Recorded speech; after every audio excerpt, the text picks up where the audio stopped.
শেষ আমরা যাক ওয়েলকাম টু রাফা ব্লগ।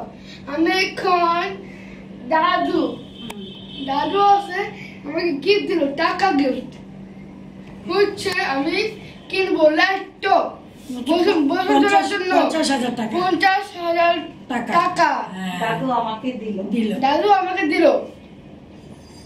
আচ্ছা, তো তুমি টাকা পেয়ে তোমার কেমন লাগছে? অনেক ভালো লাগছে, অনেক খুশি। আমি অনেক খুশি। আমি এখন ব্যাংকে রাখবো। দাদুর জন্য দোয়া আচ্ছা, করো। দাদির জন্য দোয়া করবো, আমার দাদার জন্য দোয়া করবো। আল্লাহ একটু দাদি তো নাই, ইনশাআল্লাহ। আল্লাহ আচ্ছা, হাফেজ। আজকে তো বাইরে করোনা তো, এর জন্য। হ্যাঁ, তো তুমি অনেক খুশি হয়েছো? হ্যাঁ, ইয়েস। আচ্ছা, এবার দাদুকে ধরে একটু পপি করে দাও। Thank you.